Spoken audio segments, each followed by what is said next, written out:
अस्सलाम वालेकुम वरहमतुल्लाहि वबरकातुहू। दोस्तों अवां अली हसन अब्बासी। अवां जेकॾहिं मुंहिंजो चैनल पहिरियों दफ़ो ॾिसी ऐं ॿुधी रहिया आहियो त बराए महिरबानी मुंहिंजे चैनल खे सब्सक्राइब कंदा, बेल आइकन खे क्लिक कंदा ऐं जेकॾहिं मुंहिंजी ऑडियो पसंदि अचे त उनखे लाइक कंदा ऐं कमेंट बॉक्स में पंहिंजी राय खां आगाह कंदा। किताब जो नालो आहे ख्वाब नगर, साईं मुहबत ऐं हयाती रमज़ूं। मुसनिफ़ महमूद मुग़िल, छपींदड़ अमरता पब्लिकेशन, अमरता छापघर, हैदराबाद सिंध। छपराईंदड़ ढोल फ़कीर फाउंडेशन सिंध। छापो पहिरियों जून 2021 ईस्वी। हिन किताब जी ही आख़िरी कथा आहे। मुहबत जी गोए साईं।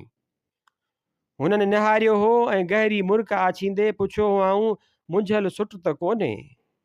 सही सिधी ॻाल्हि आहे। सवाल जो जवाबु वरन आयो त हाराइण खां पोइ माण्हूअ वटि छा बचंदो आहे। सभु क्लास में मौजूदु हुआसीं। अमली हयातीअ जे हवाले सां सबक़ु जारी हो।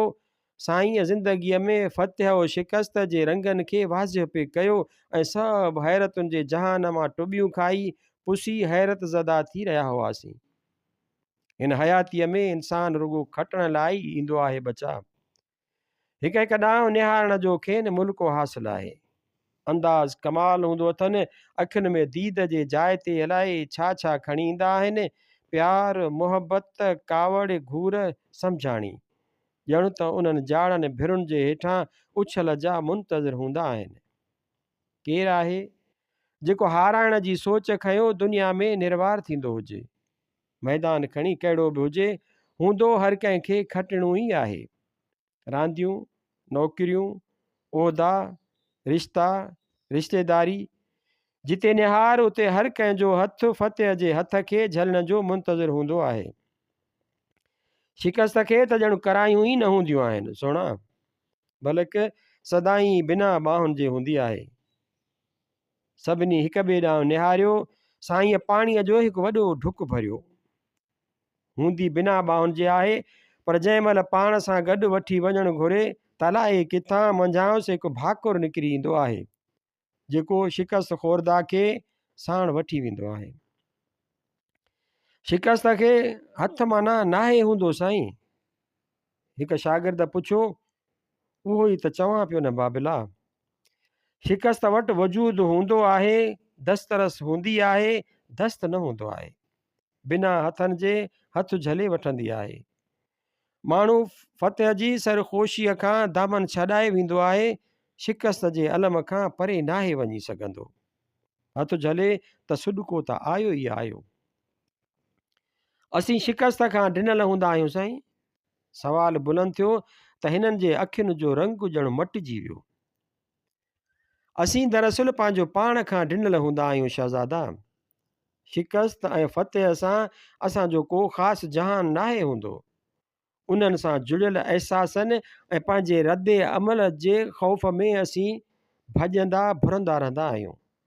फ़तह जी ख़ुशी मिले त डपु वकोड़े वेंदो आहे त कंहिंजी नज़र न लॻे, का हूस का बदनज़री खाई न वञे ऐं शिकस्त जो दर्द इनायत थिए त ॿियनि जी कहल भरियल निगाहुनि जो वज़न सठो नाहे थींदो।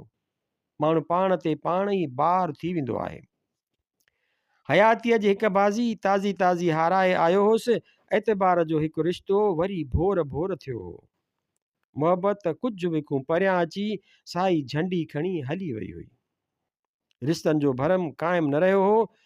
मां हिन भेरे बि बाज़ी हाराए ई मोटियो हुउसि ऐं उन ई जी खेनि परूड़ हुई। ॿुधाइण जी खेनि का ख़ासि ज़रूरत न हुई। माण्हू हारायल हुजे त परे खां पधिरो हूंदो आहे। हयातीअ जे वॾियुनि जंगुनि मां मुहबत बि हिकु हूंदी आहे, बल्कि ईअं खणी चइजे त वॾे में वॾी जंग हूंदी ई मुहबत आहे। इंसानु पंहिंजो अल तल लॻाईंदो आहे ऐं नतीजो कॾहिं मुर्कुनि जा ख़ज़ाना त कॾहिं ॻोढ़नि जो दरिया हूंदो आहे। उहे ख़ज़ाना ऐं दरिया मुहबत जे अमल में हर वक़्तु जारी रहंदा आहिनि। मुहबत जी निगाह पाण ॾांहुं खॼे त चपनि तां मुर्क किथां थी ग़ाइबु थी सघे ऐं जे संदसि अखि जो ताब कंहिं नाराज़गीअ खे ज़ाहिर करे त पंहिंजे अखि जो ॻोढ़ो किथे थो झल ॾिए। पर उहे ॿई इनायतूं अंत खां पोइ कंहिं हिक में रहिजी वेंदियूं आहिनि। या मुर्क ख़ज़ाना साम्हूं हूंदा आहिनि या ॻोढ़नि जो दरिया। हाणे नसीब में छा थो अचे, जे उन जी अॻुवाट ख़बर हुजे त माण्हू मुहबत जे माम खां कोह परे भॼंदो वते बाबा। हुननि वॾा वॾा डुक पे भरिया, लॻे पियो अंदर में का ॼर हुजेनि। मुहबत खां माण्हू भॼी सघंदो आहे साईं? चई ॾिनुमि, अलाए कीअं चयमि,